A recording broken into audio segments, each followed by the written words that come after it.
خاک قطاری راولپنڈی سے بول رہا ہوں. میرا مفتی بارگاہ میں سوال آج یہ ہے کہ امام صاحب قاعدہ اولیٰ میں ہوں اور مقتدی قاعدہ اولیٰ میں جا کے ملے تو امام صاحب اسی وقت فوراً کھڑے ہو جائیں، تو کیا مقتدی کو قاعدہ اولیٰ پڑھنا ضروری ہے؟ اگر نہ پڑھا تو اس کا جواب ارشاد فرما دیں.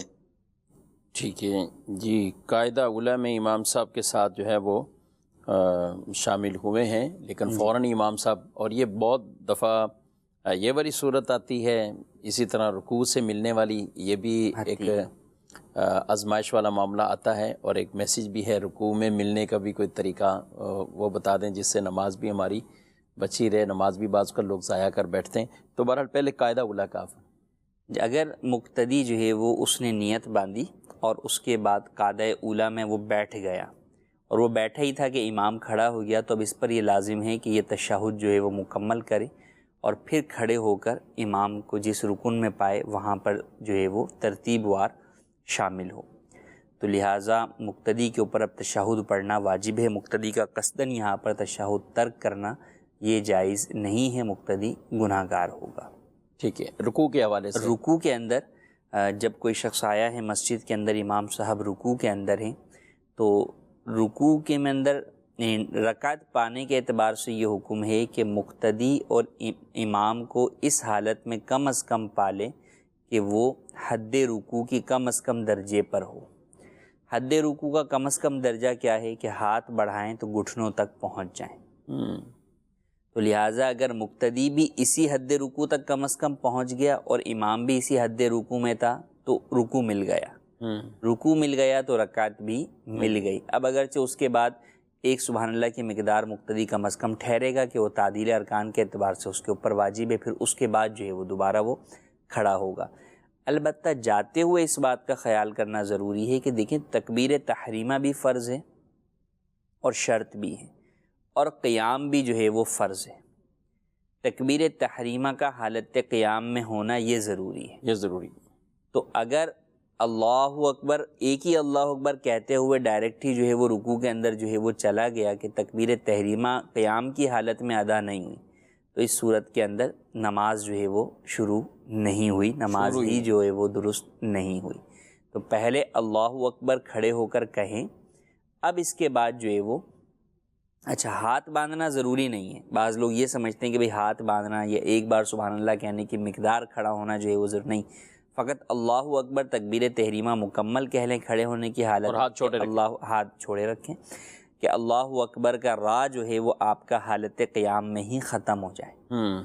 اب اس کے بعد آپ دوسرا اللہ اکبر کہتے ہوئے جو ہے وہ رکوع کی طرف جو ہے وہ بڑھ جائیں. تو اب اگر آپ امام کو حالت رکوع میں پا لیں گے تو آپ کو رکعت مل جائے گی، اور اگر نہیں پایا، آپ رکوع میں گئے کہ امام کھڑا ہو گیا، تو آپ جو ہے وہ پھر امام کی پیروی کرتے ہوئے واپس جو ہے وہ پلٹ آئیں اور آپ جو ہے وہ نماز مکمل کریں اور آخر میں جو رکعت فوت ہوئی ہے اس کو ادا کریں.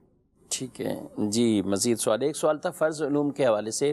تو مکتبۃ المدینہ کی ایک کتاب ہے اور ابھی بالکل حال میں ہی وہ شائع ہوئی ہے فرض علوم سے متعلق، تو آپ اس کتاب کو حاصل کیجئے، اور اس میں کئی ابواب باقاعدہ جو ویسی چیزیں سیکھنا اہم ہے، ضروری ہے، نہ سیکھنے کی وجہ سے آدمی بعض اوقات گناہ گار ہو رہا ہوتا ہے.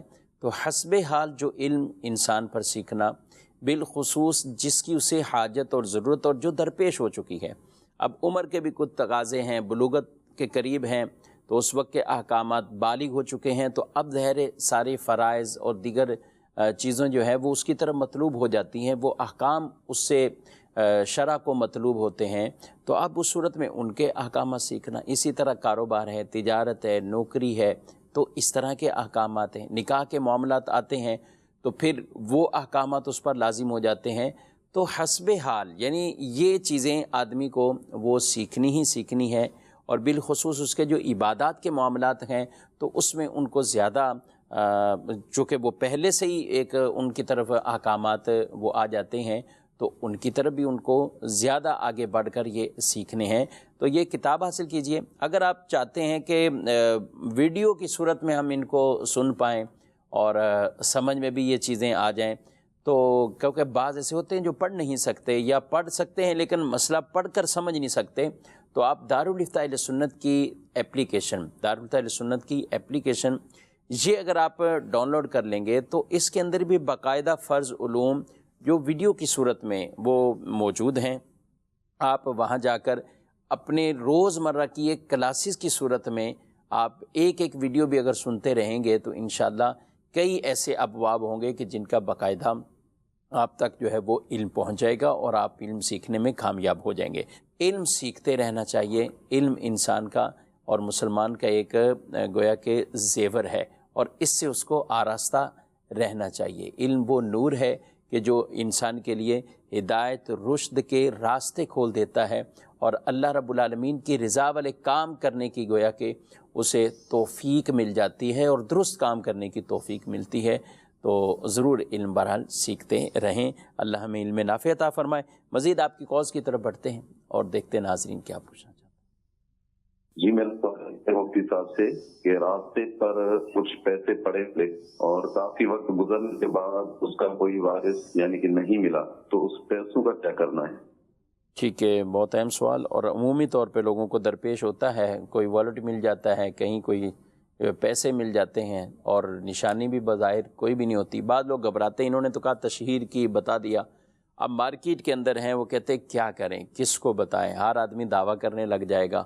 تو کیا کرنا چاہیے؟ گری پڑی ہوئی چیز کو لقطہ کہتے ہیں اور اس کا شرعی حکم یہ ہے کہ انسان کو وہ چیز ملی ہے تو اس نیت سے اٹھائے کہ اس کے مالک تک جو ہے وہ اسے پہنچا دوں گا. ٹھیک ہے، شروع کی نیت ستھری ہونی چاہیے. ستھری ہونی چاہیے.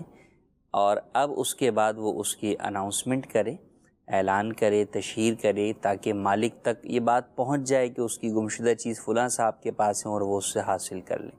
تشہیر کے بعد جب اتنا عرصہ گزر جائے کہ اس کو غالب گمان ہو جائے کہ اب اس کا مالک اسے تلاشتا نہ ہوگا، تلاش کرنا چھوڑ دیا ہوگا، تو پھر حکم یہ ہے کہ وہ اگر خود شرعی فقیر ہے تو خود بھی رکھ سکتا ہے، ادروائز وہ کسی اور جو ہے وہ مستحق کو، زکوٰۃ کو یا اور کسی مصرف خیر کے اندر خرچ کر سکتا ہے.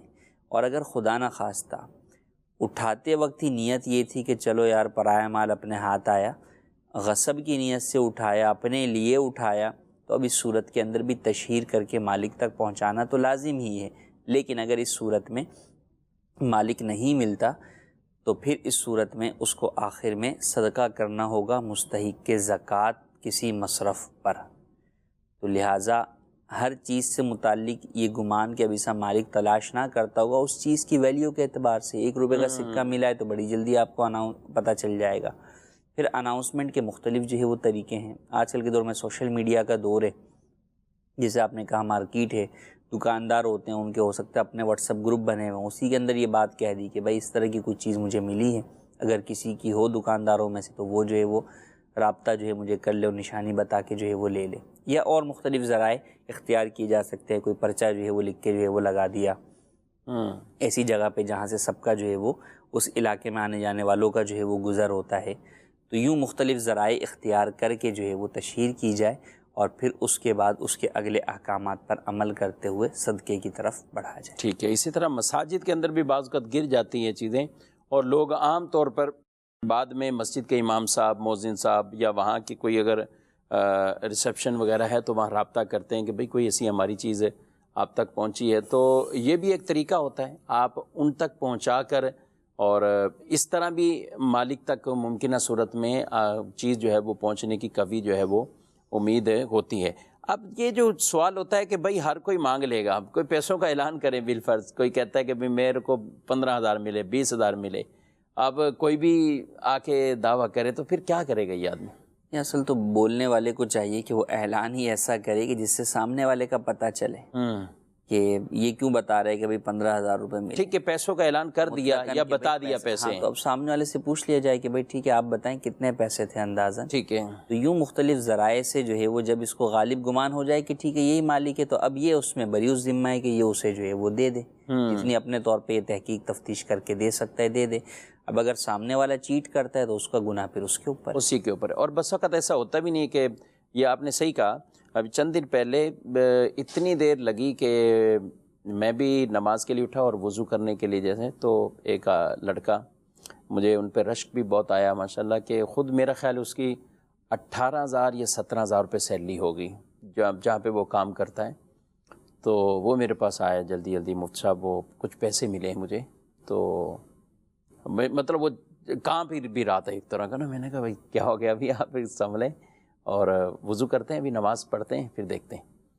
تو میں نے ایسے ہی اس سے جب پوچھا نا کہ تو رقم اچھی خاصی تھی، تو میں نے کہا آپ اپنے پاس رکھیں، نماز کے بعد بات ہے. اچھا ابھی نماز پڑھی ہے، کوئی اعلان نہیں ہے، کچھ بھی نہیں ہے، دعا ہوئی ہے، تو ایک آدمی فوراً گھبرایا، وہ بھی میرے پیسے گر گئے. اور اس طرح اتنے میں وہ بھی آ گیا جس کو کہا تھا نماز کے بعد سامنے. تو کافی افراد جمع ہو گئے. تو اس سے میں نے اماؤنٹ پہلے پوچھ لیا تھا، تو وہ 20-25 کے قریب تھا، اور نوٹ بھی پوچھ لیے تھے، 5.5 والے نوٹ تھے. تو اب اس نے منو پوری وہی چیزیں جو بتائیں، اور ویسے بیچارہ پریشان تھا، کوئی چیز بیچ کر آیا تھا اور اسی کو اتنی حفاظت کے ساتھ رکھا کہ گر گئے. یعنی بات ہوتے نا، بالکل نوٹ کو ایسے کر کے اور جیب میں ڈالا، یہ وہ لے جا، مسجد میں آیا اپنی ٹوپی نکالی یا کچھ بھی کیا، اور وہ اتنے جو ہے نا وہ بھی گر گئے. تو یہ بھی آسانی سے ایک طریقہ ہوتا ہے، اور اس طرح بھی آدمی کی ایک نشاندہی بھی ہو جاتی ہے. اور یہ طریقہ بالکل غلط ہے. مارکیٹ ہو یا مسجد ہو یا کہیں بھی آدمی پھر لے کے چلے جائے، ٹھیک ہے مالک آ گیا میں اس کو دے دوں گا. بھائی آپ کی دکان پہ کون آئے گا؟ اور آپ اگر خاموش بیٹھے رہیں گے تو آپ کے پاس کون آئے گا کہ آپ کو پتہ کیسے چلے گا کہ آپ کے پاس ہے؟ کیسے پتہ چلا اور آپ کے پاس ہے؟ یہ بھی ایک تجربہ ہوا ایک عرصہ پہلے. کسی کو کوئی چیز مل گئی تو اس نے آ کے بس ایسے ہی مسجد کے ریسیپشن پہ آگے پوچھ لیا. ابھی آپ لوگوں کو جو چیزیں گھڑی ملتی کچھ ملتی تو لوگ آتے نہیں آتے، کیا ہوتا ہے، بس یہ پوچھ کے چلے گئے. یہ نہیں کہا کہ میرے پاس بھی ایک چیز ہے، اگر کوئی آپ کے پاس آتا ہے تو میری دکان پہ بھیج دیں یا کسی کو بھیج دیں. اب یہ اچھی معاملہ ہے، وہ چیز قیمتی تھی اور وہ تقاضا کرنے لگ گیا آدمی کہ یار کیمروں سے دیکھیں یہ وہ. آپ یقین کریں کفیل صاحب، شاید کیمرے دیکھے گئے، وہی بندہ جو صرف یہ سرسری معلومات لے رہا تھا نا، اسی کے پاس وہ چیز تھی. جب اب ایک عزت والا آدمی بزنس کر رہا ہے یہ سب چیزیں جی، لیکن مال کی پتہ نہیں کیا لالچ ہے کہ اب وہ قیمتی چیز دیکھ لی تو کہا کہ ٹھیک ہے اب نہیں ہے تو یہ میری ہوگی. اب آدمی کہ یار اس سے بات کیسے کریں؟ خیر بات تو کرنی تھی، بات واضح کر لی اس سے جا کر ایک نے کہ بھئی یہ آپ کے پاس چیز، تو کہنے کہ میں نے تو اس لیے اپنے پاس رکھی تھی کہ وہ آ جائے گا مالک تو میں بھی دے دوں گا. ارے بھائی تو آپ ہمیں نوٹ تو کرواؤ، آپ بتاؤ تو صحیح کہ یہ چیز یہ جی میرے پاس ہے. اگر اس طرح کا کوئی آدمی اگر آپ کو ملتا ہے تو ان چیزوں کا خیال رکھنا چاہیے. ہمارے یہاں الحمدللہ مراکز کے اندر بھی، فیضان مدینہ کے اندر بھی اس طرح کی ہے کہ اجتماعات وغیرہ میں جی اس طرح کا کیا خیال ہے، جب چیز ملتی ہے تو وہ اسے جگہ پر جمع کرواتے ہیں. تو ہمیں بہرحال یہ کوشش کرنی چاہیے کہ کسی کا بھی مال ہے، پیسہ ہے، موبائل ہے، کوئی چیز بھی ایسی ہے تو وہ ناحق طریقے سے ہرگز اپنے پاس نہ رکھنی ہے. اور مل جائے تو کوشش کریں آپ اس تک پہنچائیں. کفیل صاحب اس میں ثواب ملے گا اس کو جو یقیناً ایک مسلمان کی جو ہے وہ پریشانی دور کرنا، اس کا مال اس تک پہنچانا، تو یقیناً یہ ثواب کا جو ہے وہ کام ہے اور اس کے اوپر بندہ مستحق ثواب ہوگا. ماشاءاللہ. جی مزید کون؟ میرا یہ سوال ہے کہ اگر نماز کے دوران زیادہ وسوسے آئے تو ان کا کیا ہے؟ وسوسے ان کا علاج آپ کے پاس بھی ہے، اور چلیں پہلے پوچھتے ہیں پھر کچھ بات کرتے ہیں. کیا کہیں؟ وسوسوں کا سب سے بڑھ کر علاج تو یہی ہے کہ وسوسوں کی طرف توجہ نہ دی جائے. دوسرا یہ کہ نماز میں جو اذکار پڑھے جاتے ہیں ان کا ترجمہ یاد کریں، اور پڑھتے وقت جب زبان سے عربی الفاظ کا تلفظ کر رہے ہیں تو ذہن میں اس کا ترجمہ رکھ کر سوچیں کہ میں اللہ تبارک و تعالیٰ کی بارگاہ میں کیا مناجات کر رہا ہوں، اور اپنے آپ کو رب تعالیٰ کی بارگاہ میں جو ہے وہ کھڑا ہوا تصور کریں.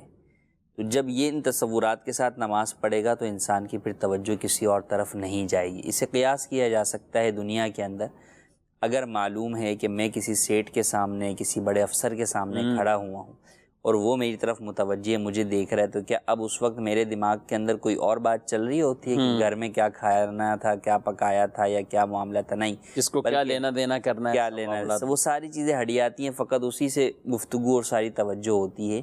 تو اس سے کہیں زیادہ، حالانکہ وہ جو افسر ہے وہ تو ظاہری طور پہ آپ کو دیکھ رہا ہے، آپ کے باطن کو نہیں دیکھ رہا ہے. اس اللہ تبارک و تعالیٰ تو دلوں کے حالات کو جاننے والا ہے، آپ کے باطن کو بھی دیکھ رہا ہے، آپ کے دل اور ذہن میں گزرنے والے ہر خطرے کو، ہر وسوسے کو بھی جو ہے وہ جانتا ہے. تو یہ تصور کہ اللہ تبارک و تعالیٰ مجھے دیکھ رہا ہے، اس تصور کو اگر کوئی شخص قائم کر لے تو پھر جو ہے وہ اس کو وسوسے کبھی بھی نہیں آ سکتے.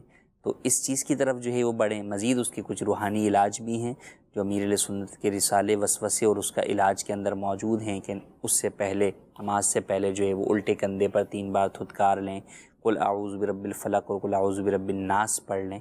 تو اس طرح جو روحانی علاج لکھے ہیں ان پر بھی عمل کریں، اور خاص طور پر جو اصل چیز ہے وہ یہ کہ توجہ نہ دیں.